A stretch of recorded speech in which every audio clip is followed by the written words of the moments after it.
गणेश श्री महागणेशाय नमः। राधे राधे दोस्तों, कैसे हैं आप सब। दोस्तों, हिंदू कैलेंडर के अनुसार चैत्र माह की शुक्ल पक्ष की प्रतिपदा तिथि से चैत्र नवरात्रि का पर्व शुरू हो जाता है। इसके साथ ही हिंदू नववर्ष की भी शुरुआत हो जाती है। यह 9 दिन मां आदि शक्ति दुर्गा को समर्पित होते हैं। इस बार चैत्र नवरात्रि पूरे 9 दिन के होंगे और इन 9 दिनों में माता रानी के 9 अलग अलग स्वरूपों का पूजन किया जाएगा।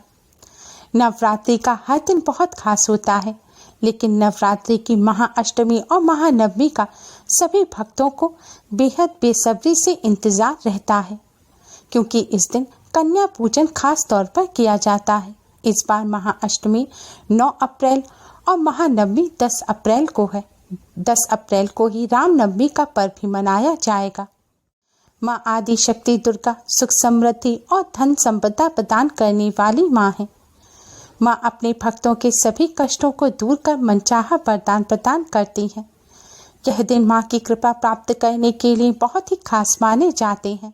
इस बार की नवरात्रि तो और भी ज़्यादा खास है, क्योंकि इस नवरात्रि में हर दिन कई बहुत ही दुर्लभ संयोग बन रहे हैं, जिससे इस बार नवरात्रि में मां का पूजन करने से कई गुना अधिक पुण्य फल प्राप्त होगा। मां दुर्गा की उपासना के 9 दिन भक्तों के लिए बेहद खास होते हैं। कई भक्त नवरात्रि के 9 दिन व्रत रखते हैं, तो कई पहला और आखिर व्रत रख मां की उपासना करते हैं। मान्यता है, नवरात्रि के दौरान मां दुर्गा की विधि विधान से पूजा करने से मां आदि शक्ति दुर्गा का आशीर्वाद प्राप्त होता है और भक्तों की सभी मनोकामनाएं पूर्ण होती हैं। देवी भागवत पुराण के अनुसार नवरात्रि के 9 दिनों में मां दुर्गा धरती पर भ्रमण करती हैं। नवरात्रि के 9 दिन मां दुर्गा को प्रसन्न करने के सबसे खास दिन होते हैं। दोस्तों, माता रानी की कृपा प्राप्त करने के लिए हम सभी नवरात्रि में अलग अलग जतन करते हैं, व्रत करते हैं, पूजन करते हैं। साथ ही दोस्तों, कुछ ऐसी चीजें भी हैं जिन्हें नवरात्रि के दौरान हमें अपने घर अवश्य ही ले आना चाहिए। शास्त्रों में कुछ ऐसी चीजों के बारे में बताया गया है जो माता रानी को अत्यधिक प्रिय है। दोस्तों, माता रानी के जो भक्त माता रानी की इन प्रिय चीजों में से कोई भी एक चीज अपने घर ले आते हैं, तो माता रानी अपने उन भक्तों के घर दौड़ी चली आती है और माता रानी की कृपा से घर में किसी को भी किसी प्रकार का कष्ट नहीं रहेगा। माता रानी आपके घर में धन धान्य के भंडार भर देंगी। आपके घर से गरीबी दरिद्रता दूर हो जाएगी। माता रानी की कृपा से घर में हमेशा सुख समृद्धि बनी रहेगी। तो आइए जानते हैं उन चीजों के बारे में। नवरात्र में मां दुर्गा को 16 श्रृंगार अवश्य ही अर्पित करना चाहिए। 16 श्रृंगार में लाल चुनरी, चूड़ी, बिछुआ, इत्र, सिंदूर, महावर, बिंदी, मेहंदी, काजल, चोटी, मंगलसूत्र या गले के लिए माला, पायल, नेल पॉलिश, लाली, कान की बाली, चोटी में लगाने के लिए रबड़ या रिबन। आप मां दुर्गा को साड़ी या लहंगा चुनरी भी अर्पित कर सकते हैं। माता रानी को श्रृंगार अर्पित करने के लिए मां दुर्गा को स्थापित करने के लिए एक चौकी लगाएं। उस पर लाल या पीले रंग का कपड़ा बिछा दें। इसके बाद उस पर माता रानी की तस्वीर या मूर्ति रख दें। इसके बाद मां को टीका लगाएं और श्रृंगार का सभी सामान अर्पित करें। मान्यता के अनुसार नवरात्रि में जो भी माता रानी को 16 श्रृंगार चढ़ाता है, उसके घर में सुख समृद्धि आती है और अखंड सौभाग्य का वरदान मिलता है। ध्यान रहे कि जो भी महिला माता रानी को 16 श्रृंगार का सामान अर्पित करें, उन्हें खुद भी 16 श्रृंगार करना चाहिए। ऐसा करने से मां जल्दी ही प्रसन्न हो जाती हैं और अखंड सौभाग्य का वरदान देते हैं। नवरात्र के बाद आप 16 श्रृंगार का सामान या तो सुहागन ब्राह्मणी या किसी गरीब महिला को दान में दे सकते हैं, या आप खुद भी माता रानी के प्रसाद के रूप में इन सामग्रियों का इस्तेमाल कर सकते हैं। नवरात्रि के दौरान सोने या चांदी का सिक्का लाना भी बहुत शुभ माना जाता है। नवरात्रि के दौरान आप सोने या चांदी का एक सिक्का लाएं और इसे माता रानी की चौकी पर माता रानी के पास रखें और नवरात्र के 9 दिनों तक आप इस सिक्के का भी पूजन करें। इससे देवी लक्ष्मी की कृपा बनी रहेगी और गरीबी दूर होगी।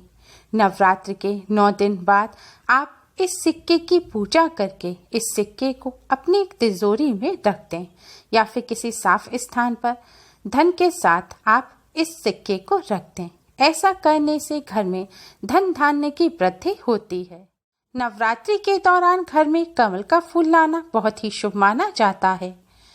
कमल के फूल को धार्मिक शास्त्रों में अत्यधिक महत्व दिया गया है। धन की देवी लक्ष्मी भी कमल के फूल पर विराजमान रहती हैं। नवरात्रि के दौरान कमल का फूल लाकर माँ लक्ष्मी को अर्पित करें और फिर माँ लक्ष्मी का पूजन करें। ऐसा करने से घर में धन संपत्ति बढ़ने लगती है और परिवार वालों के बीच सामंजस्य बना रहता है। अगर आपको कमल का फूल ना मिले तो आप कमल के फूल का एक चित्र लाएं और इसे नवरात्र के दौरान अपने घर की उत्तर दिशा में लगाएं और माँ लक्ष्मी से अपनी कृपा बनाए रखने की प्रार्थना करें। ऐसा करने से घर में अन्न धन की कभी कोई कमी नहीं रहती। नवरात्रि के दौरान दक्षिणावर्ती शंख को भी घर में लाके स्थापित करना बहुत ही शुभ माना जाता है। शास्त्रों में दक्षिणावर्ती शंख को माँ लक्ष्मी का ही स्वरूप माना जाता है। मान्यता है कि जिस घर में यह शंख रहता है वहाँ कभी भी धन धान्य की कमी नहीं होती। भगवान विष्णु का आयुध होने के कारण यह अत्यंत मंगलकारी है। जिस परिवार में विधि विधान के साथ इसकी स्थापना की जाती है वहाँ भूत प्रेत पिशाच और नकारात्मक शक्तियों का प्रवेश नहीं हो पाता। माना जाता है कि शत्रु पक्ष कितना भी बलशाली क्यों ना हो, इसके प्रभाव से हानि नहीं पहुंचा पाता। इतना ही नहीं, इसके प्रभाव से दुर्घटना, मृत्यु, भय, चोरी आदि से भी रक्षा होती है। शास्त्रों में लक्ष्मी जी को प्राप्त करने के लिए और उन्हें स्थायी रूप से निवास देने का एकमात्र प्रयोग दक्षिणावर्ती शंख ही है। इसके प्रयोग से ऋण, दरिद्रता, रोग आदि मिट जाते हैं और सब प्रकार से संपन्नता आने लगती है। दक्षिणावर्ती शंख के लाभ अद्वितीय हैं। नवरात्र में माता रानी की पूजा में कौड़ी का इस्तेमाल अवश्य ही करना चाहिए। धर्म ग्रंथों के अनुसार लक्ष्मी जी समुद्र से उत्पन्न हुई हैं और कौड़ी भी समुद्र से ही निकली है। कौड़ी को माँ लक्ष्मी की सगी बहन माना जाता है। कौड़ी में धन को आकर्षित करने का स्वाभाविक गुण होता है। नवरात्र में 7 कौड़ी लाएं और इन्हें हल्दी से पीले रंग का रंग दें। अब इन कौड़ी को माता रानी के पास चौकी पर रख दें। नवरात्र के पूरे 9 दिनों तक आप माता रानी का पूजन करने के बाद इन कौड़ियों का भी पूजन करें। कौड़ी पर रोज हल्दी और कुमकुम से तिलक करें और अक्षत पुष्प छिड़कें। फिर नवरात्र के 9वें दिन कन्या पूजन के बाद आप इन कौड़ियों को लाल कपड़े में बांधकर अपने धन रखने के स्थान पर रख दें। ऐसा करने से धन में दोगुना चौगुना बढ़ोतरी होगी। कौड़ी को धारण करने से बुरी नजर और संकटों से भी रक्षा होती है। कौड़ी धारक कर्ता की माँ के रूप में रक्षा करती है। बुरी नजर व संकटों से बचाने की इसमें अद्भुत क्षमता होती है। नवरात्रि के दौरान माँ दुर्गा को गुड़हल का पुष्प अवश्य ही अर्पित करना चाहिए।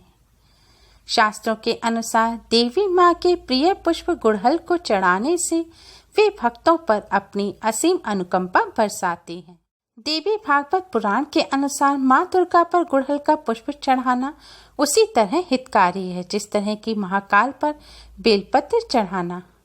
गुड़हल के पुष्प में अंकुरण निकलने की वजह से भी यह देवी माँ का बेहद प्रिय पुष्प माना गया है। ऐसी भी मान्यता है कि गुड़हल के पुष्प के शुरुआती भाग में ब्रह्मा, मध्य भाग में विष्णु और अंतिम भाग में महेश और अंकुरण भाग में खुद स्वयं शक्ति स्वरूपा माँ दुर्गा का वास होता है। नवरात्र के दौरान गुड़हल का पुष्प चढ़ाकर माँ दुर्गा की पूजा करने से माता रानी जल्द ही प्रसन्न हो जाती हैं और अपने भक्तों को सभी कष्टों और संकटों से मुक्ति दिलाती हैं। दोस्तों, आप सभी ने माता रानी के मंदिरों में छत्र देखे होंगे। छत्र आभा मंडल, छाया, सम्मान और सत्ता के सूचक होते हैं। नवरात्र के दौरान माता रानी को छत्र अवश्य ही अर्पित करना चाहिए। छत्र अर्पित करने का मतलब है कि आप अपने जीवन की, अपने घर परिवार की सत्ता माता रानी के हाथ में सौंप रहे हैं। जो भक्त श्रद्धा पूर्वक माता रानी को नवरात्र के दौरान छत्र अर्पित करते हैं, माता रानी उनके घर परिवार की बागडोर अपने हाथ में ले लेती हैं। उन्हें उनके परिवार के सभी सदस्यों को सही दिशा दिखाती हैं और सभी प्रकार के कष्टों और संकटों से रक्षा करते हैं। अपनी इच्छा के अनुसार आप माता रानी को चांदी का या सोने का, बड़ा या छोटा कैसा भी छत्र अर्पित कर सकते हैं। दोस्तों, नवरात्रि के दौरान यह वस्तुएं घर लाने से माता रानी की कृपा से जीवन में खुशियां ही खुशियां आती हैं। नवरात्रि के दौरान अपने घर इन वस्तुओं को लाने से माता रानी की कृपा से किस्मत खुल जाती है, कष्ट मिटते हैं और अपार धन की प्राप्ति होती है। उम्मीद है आपको हमारी ये वीडियो पसंद आई होगी। प्लीज़ लाइक करें। हमारी इस वीडियो को अपने फ्रेंड्स और रिश्तेदारों में ज़्यादा से ज़्यादा शेयर करें, जिससे वह भी इसका लाभ उठा सकें। हमारी और भी वीडियोस के लिए हमारे चैनल को सब्सक्राइब करना ना भूलें। Thanks for watching. Radhe Radhe.